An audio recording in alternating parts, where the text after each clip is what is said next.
everyone, so in this video, I wanted to talk about some common credit card mistakes that beginners seem to make the most when they're just getting started with credit cards. Now, we see so many ads on TV and social media, and we even still get a lot of offers in the mail because the fact is that credit card companies are willing to pay a lot of money to acquire new customers through advertising, through welcome bonus offers, and through many other tactics as well. And for people that have been in the world of credit cards for a while, like myself, we know about all these things, and we just try to stick to some solid financial habits. That way we actually can come out ahead of these credit card companies. But others that are more of beginners with credit cards could get left behind and hurt their credit score or their budget in pretty meaningful ways if they're not careful about the 6 mistakes that we're going to talk about here in this video. So let's get right into it here with the first mistake that people can easily make when they're just getting started with credit cards and learning about all the cool things that they can do with cash back and travel, and that is applying for too many cards at once. Now, this is a very easy mistake to make because there's so many good sign-up bonus offers out there, even for no annual fee credit cards, that it feels like it's a no-brainer just to apply for as many of these offers as possible. But with credit cards, you need to be patient because there's gonna be this big 3-digit number that'll be linked to you forever called your credit score, and you always need to be aware of this number. So when you apply for a new credit card, typically what that card issuer is going to do is something called a hard inquiry, which is basically where that credit card company just takes a look at your credit report as a part of the application process after you've clicked submit on that application. These hard inquiries are then going to show up on your credit report, which isn't necessarily a bad thing. They're going to stay on that report for about 2 years, but after a few months, they won't have much of an impact to your credit score at all. Now, when it comes to how hard inquiries affect your credit score, this is going to fall under the new credit category, which is a factor that impacts only about 10% of your score. Essentially, hard inquiries are just a way to show potential lenders, or really anyone else that wants to take a look at your credit score, how often you're applying for new credit, because if you're applying too often for new credit, that could be seen as a red flag and a little bit riskier, since it may mean that you're taking on too much debt too quickly. And this leads me to the first mistake that beginners make. So since beginners with credit cards typically have a very limited credit history, or maybe bad credit in the first place, applying for too many cards too quickly leads to too many hard inquiries over a short period of time. Then with all those hard inquiries showing up, your credit score will likely see a notable drop, and that can make it tougher to get approved for newer credit cards in the future, and it also can impact your ability to get approved for the best interest rates on things like car loans, mortgages, or other things like that. So if you have a really good credit score and a longer credit history, then you probably don't have to wait as long between credit card applications. I think the shortest period of time that I personally had between applications was about 2 months, maybe 2.5 months between when I got approved for my Chase Sapphire Preferred and then my Chase Freedom Unlimited. But if you're newer to credit cards, have a lower credit score, or a limited credit history, then you probably want to take it slow and wait maybe 6 to 12 months between applications just to play it safe.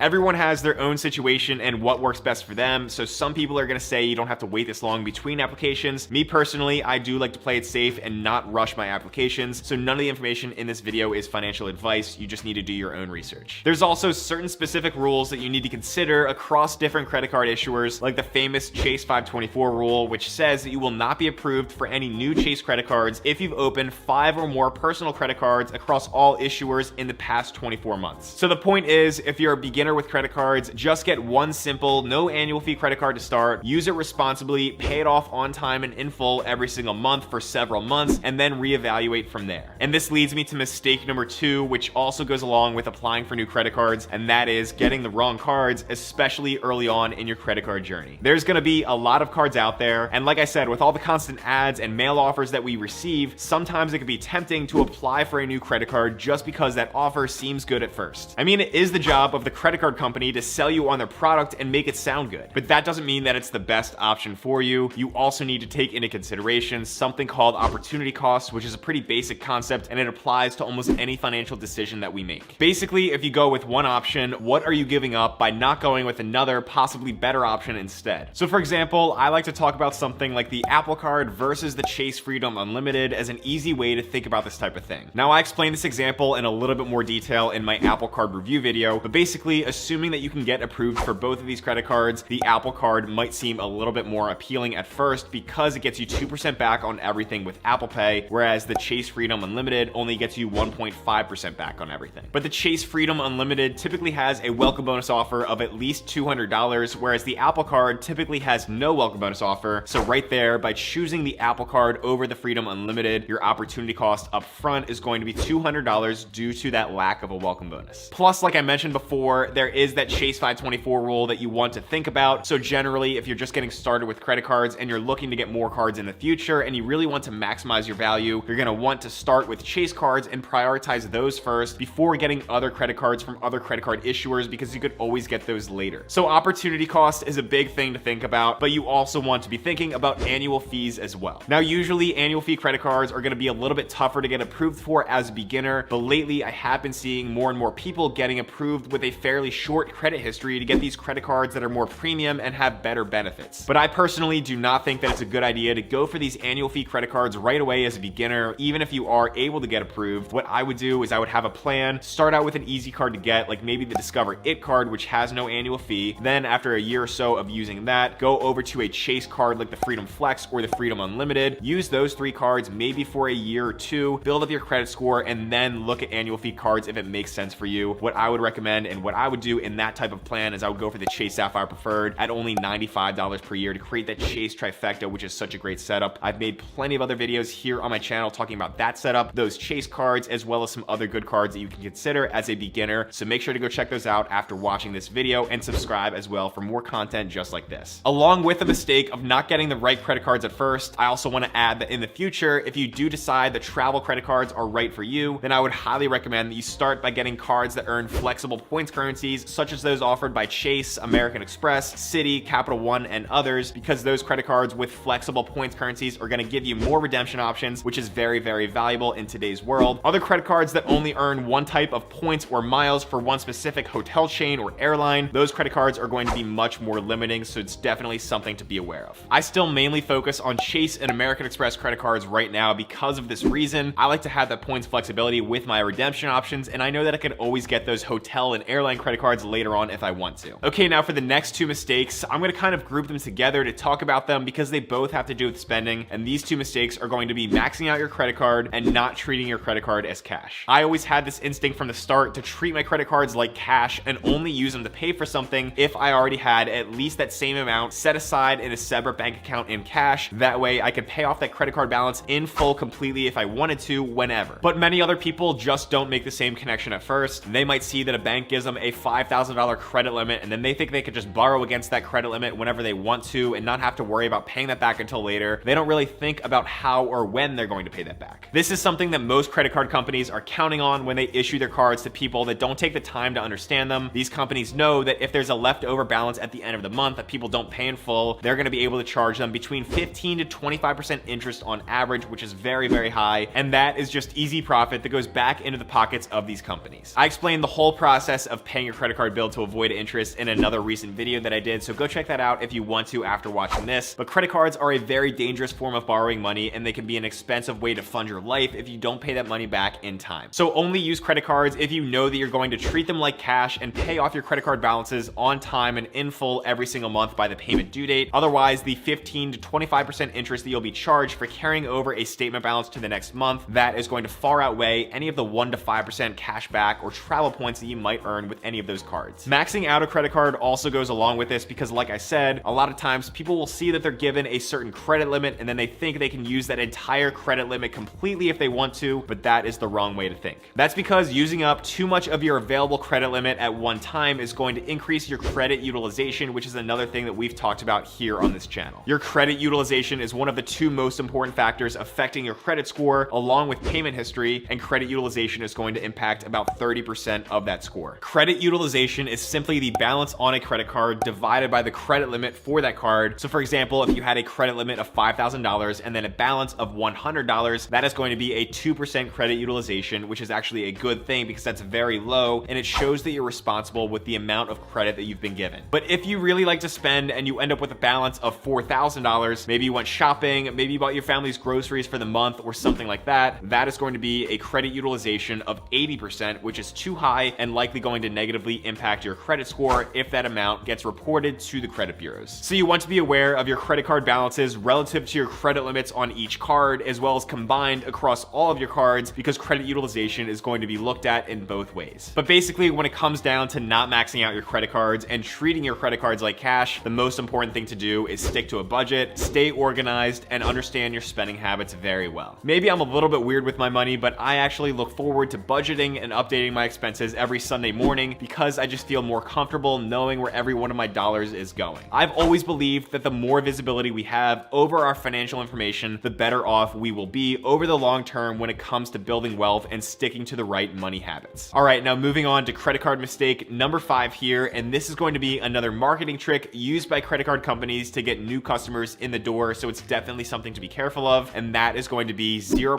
APR offers. So 0% interest for maybe 12 months sounds good, right? You can carry a balance, you only have to pay a small minimum payment amount each month, and you pay $0 in interest. But I personally never take advantage of these offers for a couple of reasons. First, whether it's 0% interest or 25% interest, it's still debt and you still have to pay it back eventually. Even if you are taking advantage of a 0% offer to pay for a larger one-time expense like a vacation or a new TV or piece of furniture or something, maybe that does sound nice, paying it off in monthly payments over the next year instead of all at once. But you need to ask yourself if that purchase is even worth it in the first place if you can't afford to pay for it all in cash up front, because now you're going to have an extra monthly payment that is going to decrease your monthly cash flow. And if you're not careful and you miss a payment, then you could see your interest rate shoot up and then you'll be in a bad situation. But second, you also need to consider credit utilization again, because remember, as a beginner with credit cards, you're likely going to have lower overall credit limits. So even if you do carry a balance and it's costing you 0% in interest, that balance could be causing you to have a higher credit utilization, which generally we want to keep below 10% as a rule of thumb. So while paying 0 interest during an intro period might sound good, it could hurt your credit score and it could cost you a ton in interest down the road if you miss a payment or if you don't pay off your balance in full by the time that intro period ends. And because of those things, I would just stay away from 0% offers as a beginner with credit cards. Again, just get no annual fee cards to start, use them responsibly by putting all your everyday spending on those cards, pay it off on time and in full every single month, and then go from there. And if you can't do these things, then I would think about not using credit cards at all. I know that there's people out there that take advantage of these 0% intro offers to do a strategic balance transfer, to transfer over their high interest credit card debt to a 0% card. That way they can pay it off a little bit easier in the short term. That might be good for some people, but again, this video is just for general purposes. I know that everyone else has their own situation, but this is supposed to be just for beginners. So I suggest that you stick to the basics, pay off your credit card balance on time and in full every single month, and you'll be good to go. Okay, now finally, for the last mistake here in this video, we're going to talk about something that is so simple but so easily overlooked by many people out there, and that mistake is closing a no annual fee credit card. So with your credit score, the length of your credit history is another smaller factor that accounts for about 15% of that score. And since I already talked about the fact that as beginners, we should really be focusing on getting no annual fee credit cards first, it's going to be those no annual fee cards that are going to be our longest age of credit accounts. I have my oldest credit card account with Wells Fargo from a college card that I opened up back in 2016 when I was a junior at Penn State, and since then I really haven't used that card much anymore because it doesn't offer me much in terms of cash back or rewards or other benefits, but it is still a no annual fee card and costs me nothing each year to keep open, while it still continues to positively impact my credit score each year by being my oldest account. All I have to do to keep it open is really use it once or twice a year on a small purchase here or there just to keep the card active. So I definitely recommend for anyone else out there in a similar situation to do the same thing and keep your oldest no annual fee card open. Some people say, oh, I don't use that card anymore, so there's really no point in keeping it around. I might as well just close it. But when you do close that credit card account, that is going to eventually erase all the credit history that's associated with it. Now, a closed card will not drop off your credit report immediately. It'll still stay on the report for another 7 to 10 years. But if it's costing you nothing each year in terms of an annual fee, then there's literally no point in closing it. But when it comes to annual fee cards, that might be a little bit different because, for example, if you have a $695 annual fee on the Amex Platinum and you decide that that card's not worth it anymore, I would cancel it in that situation because there's no point in paying nearly $700 per year just to keep an account open. But always make sure that you double check before closing an annual fee credit card account, because sometimes there might be a downgrade option into a no annual fee card while still keeping the same account open. When we look at the Sapphire Preferred at $95 per year or the Sapphire Reserve at $550 per year from Chase, those two cards have downgrade options into no annual fee cards with the Freedom Flex and the Freedom Unlimited. So you could keep the same account open while also eliminating the annual fee. So that's really a win-win situation for you. So really think before you open up a credit card with an annual fee and make sure that there's a downgrade option, because if not, you might have to close the account and eliminate all of that credit history from your report over time. Otherwise, if it's just a no annual fee credit card, then I say you just keep it open forever. But let me know down in the comment section below what other credit card mistakes I forgot to include here in this video. Let me know if you have any interesting stories from when you were a beginner with credit cards, because I'm sure there's a lot of mistakes that others can learn from as well.